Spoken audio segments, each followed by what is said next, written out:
दोस्तों, आज आप सभी सोच रहे होंगे कि मेरे टेरेस गार्डन पर हरियाली की बजाय ये धुआं और ये आग जलती हुई क्यों दिखाई दे रही है। तो चलिए जानते हैं इसके पीछे का सच कि ये मैंने क्यों फैलाया है इस तरह से और क्यों आग को जलाया है। और ये है हमारे पूर्वजों की टेक्निक। तो इस वीडियो को बिल्कुल भी मिस ना करें, इसे पूरा देखें और जानिए किस तरह से इसका प्रयोग करना है। श्री राधे दोस्तों, जैसे कि आप सभी जानते ही हैं कि पूर्वजों के ज़माने में ना तो कोई केमिकल फर्टिलाइज़र होता था और ना ही कोई केमिकल पेस्टिसाइड होता था। तो वो किस तरह से अपने पौधे की ग्रोथ करते होंगे और किस तरह से अपने पौधे को निरोगी बनाते होंगे। तो चलिए आज हम इन सभी बातों से रूबरू होंगे, मतलब आज हम इन सभी बातों के बारे में जानेंगे। उनके पास केमिकल फर्टिलाइजर या फिर केमिकल पेस्टिसाइड तो नहीं होते थे, बट उनके पास गाय, भैंस, बकरी ये सारे ही चीजें होती थी जिनसे वो खादें तैयार करते थे। कुछ के वो गोबर के उपले बना लेते और कुछ का वो क्या करते थे, एक जगह गोबर की ढेरी लगाकर से भरपूर मात्रा में खाद तैयार करते थे और उससे उनके पौधे की ग्रोथ कुछ इस तरह की हो जाती थी। अब मैंने भी आपको कई बार गोबर के उपले का प्रयोग करके बताया और उसी की बदौलत मेरा ये गार्डन 2 महीने में इतना बड़ा और इतना सुंदर सा तैयार हो गया है। पर मैंने तो आपको सिर्फ यही बताया है ना कि हम गोबर के उपले का प्रयोग किस तरह से कर सकते हैं अपने पौधे की ग्रोथ को बढ़ाने के लिए। और मेरी दादी ने मुझे ये भी बताया कि हम गोबर के उपले का प्रयोग करके अपने पौधे की ऐसी कई सारी बीमारियां दूर कर सकते हैं जो कि किसी केमिकल फर्टिलाइजर से भी नहीं होंगी, क्योंकि केमिकल फर्टिलाइजर तो बिल्कुल हार्मफुल होते हैं हमारी बॉडी के लिए। उनका प्रयोग तो हमें बिल्कुल भी करना ही नहीं चाहिए और इस तरह के अपने छोटे मोटे और मासूम से पौधों पर तो बिल्कुल भी नहीं करना चाहिए। इसीलिए मैंने उनसे उनका राज पूछा तो उन्होंने फाइनली मुझे बता ही दिया है। तो मैंने सोचा कि आप सबके साथ भी ये चीज जरूर शेयर करनी चाहिए, क्योंकि आप सबको भी मेरे इस गोबर की खाद के रिजल्ट काफी अच्छे लगते हैं। तो मैंने सोचा कि गोबर के उपले को आप कीटनाशक के रूप में भी प्रयोग कर सकते हैं, वो भी बिल्कुल सरल तरीके से। तो चलिए ज्यादा बातें ना करते हुए कार्य को शुरू करते हैं और जानते हैं किस तरह से गोबर के उपले को हम कीटनाशक के रूप में प्रयोग कर सकते हैं। बट उससे पहले मैं आपको ये भी बताना चाहूँगी, दादी जी के बताने से पहले मेरे गार्डन में गोबर के उपले का कीटनाशक काफी दिनों से प्रयोग हो रहा था। मुझे तो पता नहीं था, बट ये सारी चीजें जानने के बाद मुझे पता चल गया। वो कैसे पता चला वो आपको भी थोड़ी देर में पता चल जाएगा, बट उससे पहले फटाफट से हम गोबर के उपले को तैयार कर लेते हैं कीटनाशक बनाने के लिए। चलिए जानते हैं किस तरह से हम इसका कीटनाशक बनाएंगे। सबसे पहले आपको कोई भी बर्तन लेना है लोहे का, क्योंकि फर्श पे हमने आग नहीं जलानी है। तो फिर मैंने गोबर के उपले को क्या किया, पहले तो गोबर का उपला आपने जो भी लेना है ना वो अच्छे से सूखा हुआ होना चाहिए। ये नहीं कि गीला सा ले लिया तो वो जलेगा नहीं। हाँ जी, हमने इसे जलाना है, ठीक है। तो सबसे पहले मैंने अच्छे से इसे तोड़ लिया। देखिए काफ़ी ज़्यादा मात्रा में अच्छे से सूख चुका है ये, तभी ये टूटने में थोड़ा अकड़ रहा है। फिर उसके बाद लकड़ियाँ ली मैंने छोटी छोटी सी, क्योंकि ये बिना लकड़ियों की सहायता से नहीं जल सकता है, क्योंकि काफ़ी हार्ड होता है तो इसे जलने में टाइम भी लगता है। अगर हमारे पास अंगार होते तब शायद ये जल सकता था, बट ऐसे नहीं जलेगा ये, इसीलिए लकड़ियों की ज़रूरत हमें पड़ेगी। फिर फटाफट से मैंने आग जलाई और जैसे ही आग जली लकड़ियों को और ज़्यादा रखा ताकि अच्छे से आग जल जाए। फिर क्या करना है, आग जलाने के बाद हमने 1 बाय 1 करके गोबर के उपले जो भी तोड़े हैं उनको रखेंगे। अगर आप पूरा एक पीस मतलब गोबर के उपले को सीधा डायरेक्ट रख दोगे ना तो वो ना जलने में भी काफ़ी टाइम लेगा और फिर पता नहीं वो फिर आपकी लकड़ियाँ बुझ जाएंगी तब तक और आपका उपला वैसे का वैसे रहेगा।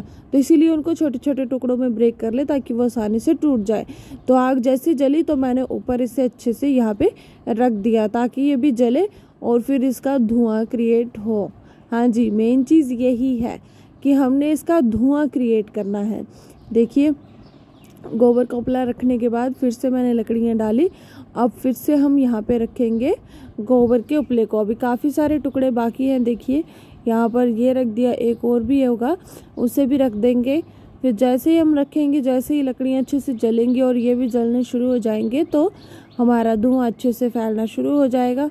और बाकी फ़ायदे आपको थोड़ी देर में मैं बताने वाली हूँ, बट पहले ये ध्यान आपने रखना है। और हमेशा जब भी आपने आग जलानी है तो डिस्टेंस बना के जलानी है, ये नहीं कि बिल्कुल ही पौधे के पास जला देनी है।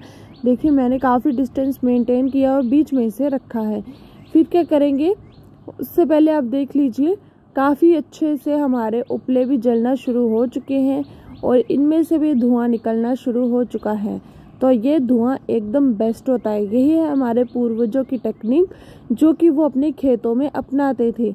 वो जब भी मतलब फसल लगाते थे ना, उससे पहले भी अपने खेतों में पूरे अच्छे तरीके से ये गोबर के उपले का धुआं फैलाते थे, जिससे क्या होता था, जो भी कीट उनकी मिट्टी में होते थे या फिर जो भी कीट उड़ रहे होते हैं, वहाँ पे पल रहे होते हैं, वो सारे ही वहाँ से भाग जाते थे। क्योंकि जो गोबर के उपले का धुआं होता है ना, वो काफ़ी ज़्यादा जहरीला सा होता है, मतलब उनकी आँखों में चुभता है। वैसे तो ये काफ़ी अच्छा होता है बट उनको ये पसंद नहीं होता, ठीक है, इसीलिए इसे सबसे उत्तम कीटनाशक माना गया है। और साथ में आपने देखा होगा कि मेरे मतीरे के पौधे में काफ़ी ज़्यादा रस चूसक कीट लग रहे थे, जिसकी वजह से मेरे पूरे फल खराब हो गए थे।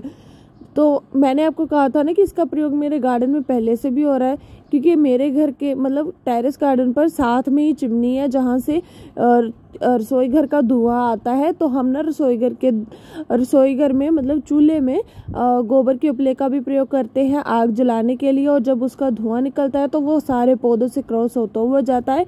इसीलिए मैंने आप सबको कहा कि इसका प्रयोग पहले भी होता था, पर अभी ये मुझे दादी माँ ने बताया तो मैंने सोचा कि आप सबको भी बताना चाहिए कि वाकई में ये चीज़ काफ़ी ज़्यादा फ़ायदेमंद होती है। इसीलिए आप हफ्ते में एक बार इस चीज़ का ज़रूर प्रयोग करें। कोई भी कीट हो ना, मतलब कोई भी कीट, कोई फ्लाई कीट है, कोई वाइट फ्लाई जो भी होती है, रस चूसक कीट है, मच्छर, हाँ मच्छर भी मेन चीज़ है। देखो बरसात में कितना ज़्यादा मच्छर तैयार हो जाता है, तो हम ना इसी का प्रयोग करते हैं अपनी गायों के पास भी, क्योंकि गायों को भी काफ़ी ज़्यादा मक्खियाँ मच्छर वो डंग मारती हैं, जिसकी वजह से वो काफ़ी डिस्टर्ब हो जाती हैं। तो उनके पास भी हम यही धुआं फैलाते हैं ना, और ये कंटिन्यूसली जलता भी रहता है, मतलब इसी तरह से धुआं इसका फैलता भी रहता है और वो बेचारे परेशान भी नहीं होते फिर। तो ये एकदम बेस्ट कीटनाशक है। अगर आप कोई और कीटनाशक नहीं खरीद सकते हैं, कुछ भी नहीं कर सकते ना, स्प्रे नहीं करनी है आपने, कुछ भी नहीं करना है, तो इसका मतलब हफ्ते में एक बार अपने गार्डन में धुआं ज़रूर फैलाना है।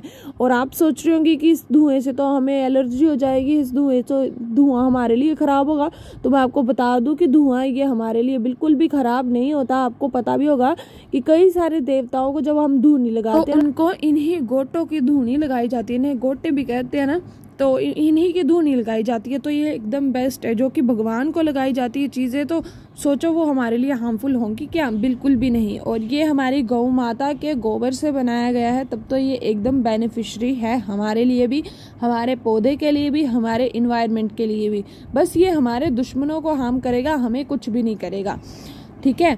अब आप जल्दी से बताइए, आप में से कौन कौन इस गोबर के उपले का कीटनाशक का प्रयोग करेगा अपने गार्डन में? देखिए इसमें आपका क्या ही खर्च आएगा, बिल्कुल आसान तरीका है इसे अपनाने का। जस्ट इसे जलाना है और धुआं अच्छे से फैलाना है, इसमें क्या ही हो गया ना। तो इसका एक बार प्रयोग ज़रूर करके देखें और हमारे साथ अपना एक्सपीरियंस ज़रूर शेयर करें। अगर वीडियो अच्छा लगा हो तो लाइक शेयर सब्सक्राइब ज़रूर कर देना।